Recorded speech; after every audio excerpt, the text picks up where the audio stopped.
চুলায় চা বসিয়ে মাত্র 10 মিনিটে তৈরি করে নিন নরম তুলতুলে স্পঞ্জি এই আমের কেক। প্রতিদিন একঘেয়েমি বিস্কুট চায়ের সাথে খেতে ভালো না লাগলে এমন একটা টেস্টি কেক তৈরি করে নিন, যা মুখে দিলেই মিলিয়ে যাবে। নমস্কার বন্ধুরা, মনিকাস ফুড খাজানাতে সবাইকে স্বাগত জানিয়ে শুরু করছি আমার আজকের রেসিপি। আশা করি আজকের রেসিপি সবার খুব ভালো লাগবে। আজকের রেসিপিটা তৈরি করার জন্য আমি নিয়েছি একটা 150 গ্রাম ওজনের পাকা আম। এবারে আমটাকে কেটে নেব। একটা ছুরির সাহায্যে আমের দুই সাইড কেটে নিয়েছি। এবারে আমের পাল্প বের করে নেব। আমার চ্যানেলে নতুন বন্ধু হয়ে থাকলে চ্যানেলটি সাবস্ক্রাইব করে পাশে থাকা বেল আইকনটি প্রেস করে রাখুন আর নোটিফিকেশান অল করে রাখুন, যাতে যখনই আমি কোনো নতুন ভিডিও আপলোড করি এর নোটিফিকেশান যেন সবার প্রথম পৌঁছে যায় আপনাদের কাছে। এই যে দেখুন আমের পাল্পগুলো আমি কিভাবে কেটে বের করে নিচ্ছি। এইভাবে কেটে নিলে আমের পাল্প বের করতে খুবই সুবিধে হয়। খুব সহজেই আমের পাল্পগুলো বের করে নেওয়া যায়। একটা পাত্রে আমের পাল্পগুলো নিয়ে নিচ্ছি। আমার এই আমগুলোতে কোনো রকম আঁশ নেই, একদম আঁশ ছাড়া আম নিয়েছি। তো আপনারা যদি আঁশযুক্ত আম নিয়ে থাকেন তাহলে আমের পাল্পটাকে ছেলে নিতে হবে। এই যে দেখুন আমের পাল্পগুলো আমি একটা মিক্সি জারে পেস্ট করে নেব। এই যে দেখুন বন্ধুরা আমের পাল্প পেস্ট করা হয়ে গেছে, এটাকে আর চালার দরকার নেই। এবারে আমি কেকের জন্য ব্যাটার তৈরি করে নেব। একটা পাত্রে একটা চালনি বসিয়ে নিয়ে নিলাম আমি 2 বাটি পরিমাণ ময়দা। এই যে দেখুন এমন একটা বাটি নেবেন, এই বাটি মেপেই সমস্ত উপকরণগুলো দিয়ে দিতে হবে। আমি বাটি মেপে 2 বাটি ময়দা নিয়েছি। এবারে ময়দাটাকে চেলে নেব। অবশ্যই কেক তৈরি করার আগে ময়দাটাকে ভালো করে চেলে নিতে হবে, যাতে ময়দার মধ্যে যদি কোনো ময়লা বা আবর্জনা থাকে তা চেলে নিলে পরিষ্কার হয়ে যাবে। কেক তৈরির উপকরণগুলো ঠিকঠাক পরিমাপ মতো নিলেই কেক ভালো তৈরি হবে। এই যে দেখুন ময়দাটাকে আমি চেলে নিয়েছি, আর ময়দাটা চালার পর দেখুন চালনিতে কিছুটা আবর্জনা রয়ে গেছে। এবারে আমি এতে দিয়ে দিলাম 1 বাটি চিনি। যে বাটি মেপে ময়দা নিয়েছিলাম সেই বাটি মেপেই 1 বাটি চিনি দিয়ে দিলাম। চিনিটাকে আমি মিক্সি জারে গুঁড়ো করে নিয়েছি। কেক তৈরিতে গুঁড়ো চিনি ব্যবহার করবেন, এতে করে চিনিটা তাড়াতাড়ি মিশে যাবে। আপনারা চাইলে চিনির পরিমাণ বাড়িয়ে কমিয়ে নিতে পারেন। আর দিয়ে দিলাম এতে 1 চামচ বেকিং পাউডার ও 1/2 চামচ বেকিং সোডা। সমস্ত শুকনো উপকরণগুলো ভালো করে মিশিয়ে নেব। এবারে এতে দিয়ে দেব যে বাটি মেপে আমি ময়দা চিনি নিয়েছিলাম, সেই বাটি মেপেই দিয়ে দিলাম 1 বাটি পরিমাণ আমের পাল্প। এবারে এতে দিয়ে দিলাম 1 বাটি নর্মাল টেম্পারেচারে রাখা গরুর দুধ।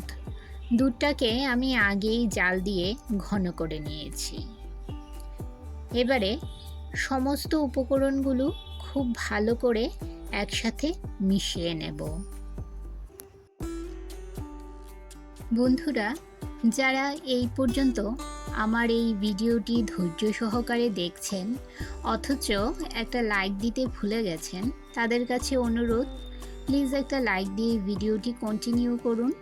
আপনাদের একটা লাইক পৌঁছে দিতে পারে আমার রেসিপি আরও বহু মানুষের কাছে। এই যে দেখুন সমস্ত উপকরণগুলো মিশিয়ে নিয়ে আমি ব্যাটারটা প্রায় তৈরি করে নিয়েছি। এবারে এতে দিয়ে দেব আমি 2 ড্রপ ভ্যানিলা এসেন্স। আপনাদের কাছে যদি ম্যাঙ্গো এসেন্স থাকে আপনারা ম্যাঙ্গো এসেন্স দিতে পারেন, কারণ যেহেতু এটা আমের কেক তৈরি করছি আমার কাছে ম্যাঙ্গো এসেন্স ছিল না, তাই আমি ভ্যানিলা এসেন্স দিয়ে দিলাম। এতে করে খুব সুন্দর একটা ফ্লেভার আসবে। আর দিয়ে দিলাম 2 ড্রপ ফুড কালার।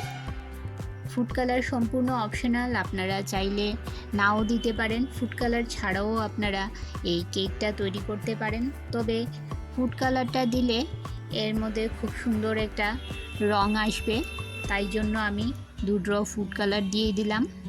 নেড়ে চেড়ে সব কিছু ভালো করে মিশিয়ে নিলাম। আর এতে দিয়ে দেব রিফাইন্ড অয়েল। যে বাটি মেপে আমি দুধ নিয়েছিলাম সেই বাটিরই 4 ভাগের 1 ভাগ আমি নিয়ে নিলাম রিফাইন্ড অয়েল।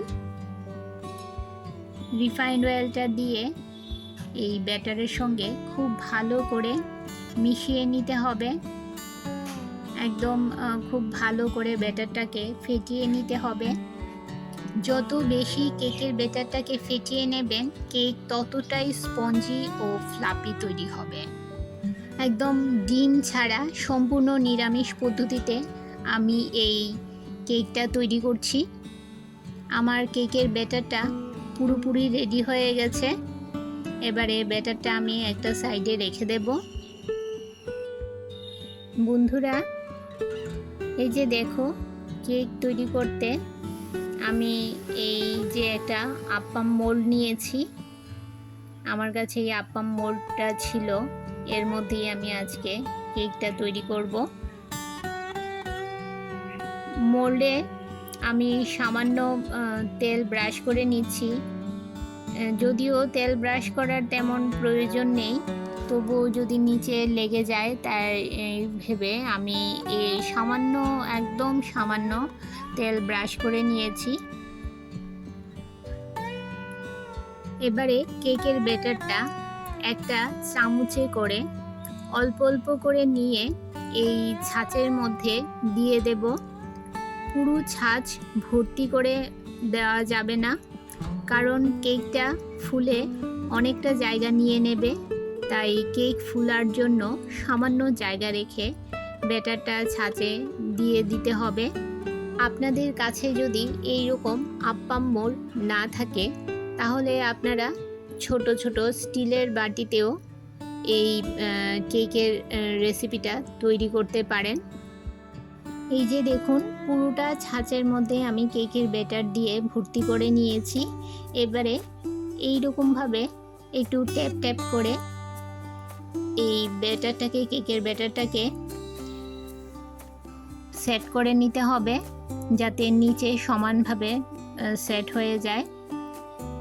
গ্যাসের চুলায় আমি এবারে এই কেকের মোল্ডটা বসিয়ে দিলাম, আপ্পাম মোল্ডটা বসিয়ে দিলাম। একদম লো ফ্লেমে ঢাকা দিয়ে 2 মিনিট আমি এই কেকটাকে তৈরি করে নেব। ঢাকা দিয়ে 2 মিনিট পর ফিরে আসছি বন্ধুরা। 2 মিনিট পর দেখুন কেক একদম পুরোপুরি রেডি হয়ে গেছে। যেহেতু মোল্ডটা হালকা তাই কেকটা তৈরি হতে বেশি সময় লাগে না। চুলায় একদিকে চা বসিয়ে আর একদিকে আপনারা এই কেকটা তৈরি করে নিতে পারবেন। এই যে দেখুন কত সুন্দর ইজিলি সবগুলো মোল্ড থেকে উঠে আসছে, দেখুন আর কতটা সুন্দর কালার এসছে। আমার কেকটা একদম রেডি হয়ে গেছে। ঠান্ডা হলে আপনাদের দেখাচ্ছি কতটা নরম আর ফ্লাফি হয়েছে এই কেক। মুখে দিলেই মিলিয়ে যাবে। চায়ের সাথে আপনারা এই রকম কেক বানিয়ে আপনারা খেতে পারেন। রোজ বিস্কুট মুড়ি চানাচুর খেতে কারি বা ভালো লাগে, মাঝে মধ্যে আপনারা এই রকম চটজলদি কেক তৈরি করে খেতে পারেন।